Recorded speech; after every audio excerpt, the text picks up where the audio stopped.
50കളുടെ അവസാനത്തിൽ കേരളത്തിന്റെ ഒരു ചെറിയ ഗ്രാമത്തിൽ നിന്നെത്തിയ യുവാവ് മുംബൈയിൽ ഏറ്റെടുത്തത് ഒരു ദൗത്യമായിരുന്നു.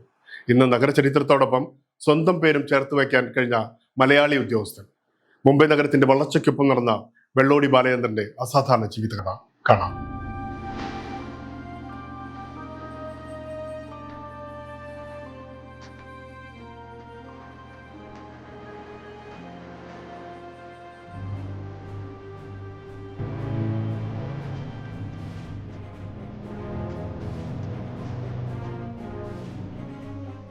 മുംബൈയുടെ ചരിത്രം പരിശോധിച്ചാൽ അതിലടയാളപ്പെടുത്തപ്പെട്ട നിരവധി മലയാളി മുഖങ്ങളെ കാണാം. പക്ഷേ അവരൊന്നും മുംബൈയുടെ സാംസ്കാരിക സാമൂഹ്യ ബോധത്തെ മാറ്റിമറിച്ചവരായിരുന്നില്ല. മുംബൈ എന്ന മഹാനഗരത്തിന്റെ ദൈനംദിന ചലനങ്ങളുടെ സ്ഥിരാകേന്ദ്രമായ മുംബൈ മുനിസിപ്പൽ കോർപ്പറേഷനിലെ ഭരണചക്രം തിരിക്കുന്നതിൽ പ്രധാന പങ്കുവഹിച്ച അധോലോകം നിറഞ്ഞാടിയ നഗരത്തിന്റെ ഇരുണ്ട വഴികൾക്ക് വെളിച്ചം പകർന്ന ഒരു മലയാളിയുണ്ട്. കേരളത്തിലെ ഒരു ചെറിയ ഗ്രാമത്തിൽ നിന്ന് സ്വപ്നങ്ങളുമായി പുറപ്പെട്ട ഒരു യുവാവോ. മകനാണ് എഡ്യൂക്കേഷൻ ഉണ്ടായത്. ചെറിയൊരു ഗ്രാമം, അന്ന് റോഡൊന്നും കാര്യമായിട്ടില്ല.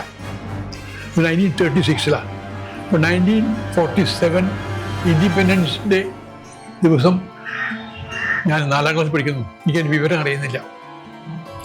അവിടെ ബ്രിട്ടീഷ് ആർമി വരുന്നതും ആ കാലഘട്ടവും കുതിരപ്പുറത്ത്. അവിടെ കാര്യമായിട്ട് റോഡൊന്നുമില്ല. അപ്പോൾ സ്കൂളിൽ നിന്ന് കുട്ടികളൊക്കെ പോയി നോക്കും. ആ കാലഘട്ടങ്ങളിലും ഒരു നല്ലൊരു അന്തരീക്ഷമായ ഒരു വില്ലേജ്, ഒരു കുഗ്രാമം എന്നതിനെ പറയണം മങ്കട. അവിടെ മുസ്ലിം പോപ്പുലേഷൻ, മിക്സ്ഡ് പോപ്പുലേഷൻ ആണെന്നുണ്ടെങ്കിലും വളരെയധികം സൗഹാർദ്ദം, മതസൗഹാർദ്ദത്തിൽ ഒന്നാമനാണ് മങ്കട എന്ന് എനിക്ക് പറയാം. ഇപ്പോഴും എൻ്റെ ഫ്രണ്ട്സ് പോലെ മുസ്ലിംസും മിക്സ്ഡാണ്. ഞങ്ങൾ അങ്ങനെ ഒരു ഇതില്ല. ചിലപ്പോൾ ചിലർ പറയും മനപ്പുറല്ല, ഒരു കുഴപ്പമില്ല, ഭയങ്കര ഹാപ്പിയാണ്, കണ്ടന്റ്. 1957 ബോംബെ എന്ന മഹാനഗരത്തിൽ ആദ്യം കാൽവെച്ചപ്പോൾ കൗമാരം വിട്ടുമാറാത്ത യുവാവിന് അറിയില്ലായിരുന്നു മഹാനഗരത്തിന്റെ ചരിത്രത്തോടൊപ്പം സ്വന്തം ജീവിതവും എഴുതപ്പെടുമെന്ന്. ബോംബെയിലെത്തി വളരെ കഷ്ടപ്പെട്ടു തന്നെ പറയാം. ജീവിത ശൈലിയും ജീവിത ഏർപ്പാടുകളും ജോലി തിരക്കും അങ്ങനെ കഴിഞ്ഞ ശേഷം ചെറിയ ചെറിയ ജോലികളിൽ. പക്ഷെ എനിക്ക് ഏറ്റവും ഹെൽപ്പ് വന്നത് മഹാരാഷ്ട്ര പബ്ലിക് സർവീസ് കമ്മീഷൻ. അതൊന്ന് പാസ്സായി. അതൊരു മലയാളി ആ ലെവലിലേക്ക് എത്തി എന്ന് പറഞ്ഞാൽ അത് I am from lower cadre. IAS ഓഫീസറായിട്ട് അങ്ങോട്ട് UPSC അല്ല, MPSC ആണ്. ഇന്ന് നവതിയുടെ നിറവിൽ നിൽക്കുകയാണ് മുൻ മുനിസിപ്പൽ ഡെപ്യൂട്ടി കമ്മീഷണർ വെള്ളോടി ബാലചന്ദ്രൻ. ഞാൻ എപ്പോഴും 80+ നിൽക്കുകയാണ്.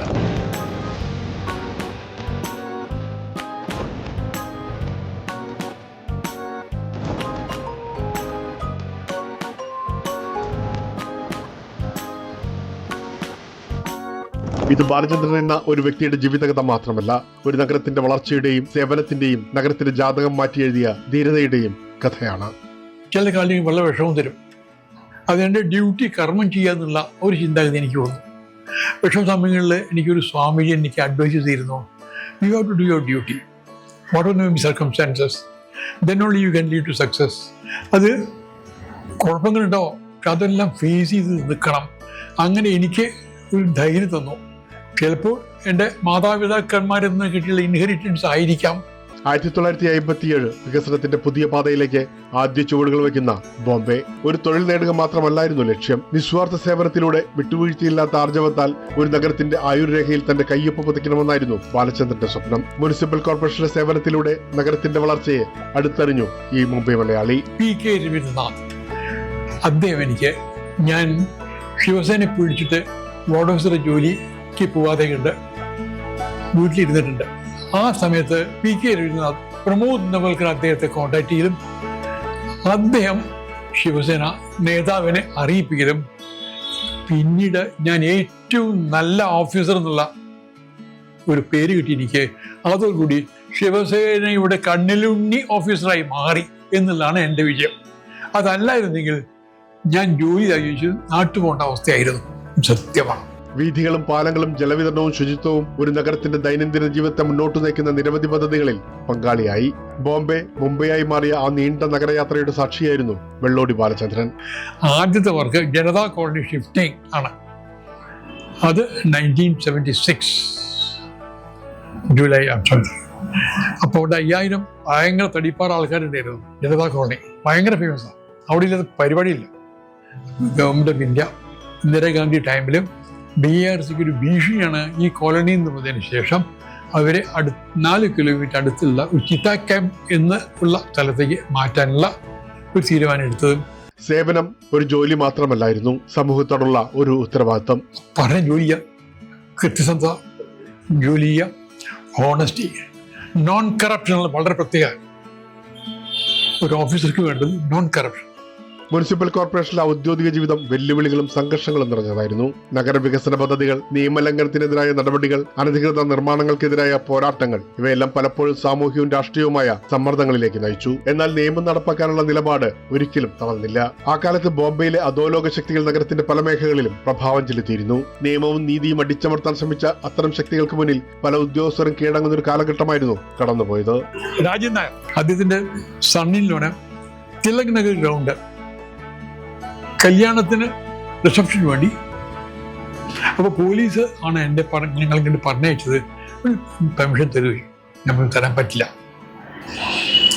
അപ്പോൾ വെല്ലുവിളിച്ചിട്ടാണ് പോയത്.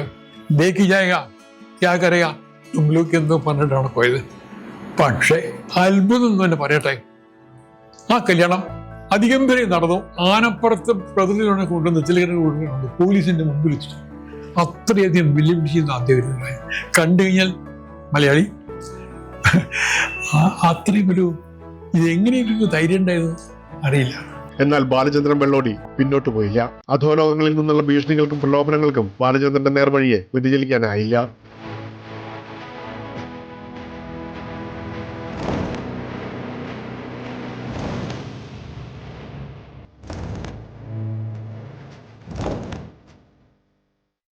സത്യസന്ധതയും ധൈര്യവുമായിരുന്നു ബാലചന്ദ്രന്റെ ഏറ്റവും വലിയ പടവാൾ. മുംബൈ കലാപം പൊട്ടിപ്പുറപ്പെട്ടപ്പോൾ ഉന്നത ഉദ്യോഗസ്ഥനായ ബാലചന്ദ്രൻ സമാധാനാന്തരീക്ഷം പുനഃസ്ഥാപിക്കുന്നതിൽ പ്രധാന പങ്ക് വഹിച്ചു. അത് ബാലചന്ദ്രന്റെ ഔദ്യോഗിക ജീവിതത്തിലെ മറക്കാനാവാത്ത അധ്യായമായി. സർക്കാർ സേവനത്തോടൊപ്പം സാംസ്കാരികവും സാമൂഹികവുമായ പ്രവർത്തനങ്ങളിലും സജീവ സാന്നിധ്യമായിരുന്നു. പ്രവാസി മലയാളി സമൂഹത്തിനിടയിലും ബാലചന്ദ്രന്റെ ഇടപെടലുകൾ ബഹുമാനത്തോടെ ഓർക്കപ്പെടുന്നു. ഇന്ന് കാലം 9 ദശാബ്ദങ്ങൾ കടന്നുപോയിരിക്കുന്നു. നവതി ആഘോഷിക്കുന്ന ഈ ജീവിതം ഒരു വ്യക്തിയുടെ കഥ മാത്രമല്ല, ഒരു നഗരത്തിന്റെ ചരിത്രവും ഒരു തലമുറയുടെ പരിശ്രമവും ഒരു ജീവിതത്തിന്റെ സമർപ്പണവും ചേർന്ന കഥയാണ്. പിന്നെ അടുത്ത് തന്നെ ഒരു 5 മാസം കൊണ്ട് എനിക്ക് എൻ്റെ സ്വന്തം പ്രിയപ്പെട്ട ബോംബെ അല്ലെങ്കിൽ മുംബൈ തന്നെയാണ് ഒരു ബുക്ക് എഴുതാൻ പോകുന്നുണ്ട്. മഹാനഗരത്തിന്റെ ഉഷ്ണഭൂവിൽ വീണ നിലപാടുകളുടെയും പ്രതിബദ്ധതയുടെയും വിയർപ്പുകണങ്ങളുടെ മഹാചരിത്രമാണ്. സേവനത്തിലൂടെ മനുഷ്യൻ തീർക്കുന്ന അടയാളങ്ങൾ കാലം മാറ്റില്ല.